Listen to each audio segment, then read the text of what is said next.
Kaya babagsak. Hindi naman sir. Ngipin lang dito yan. Nakalak naman siya. Opo. Ito yung pinakalock niyan sir. Ito po.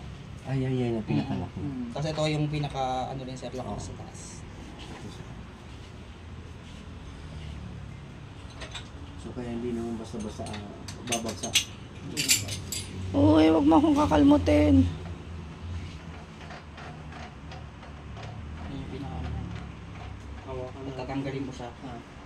Para sa hawakan. Ito lock yung mark sa gilid. Yan, yun yung pinakataas na pwede. Pinakataas sa kanya. Sa gilid.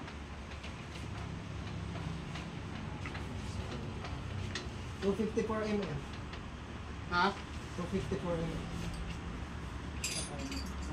10 inches sa lalim. Ano, Miguel? Oo. 10 inches po yung pwedeng Lalim.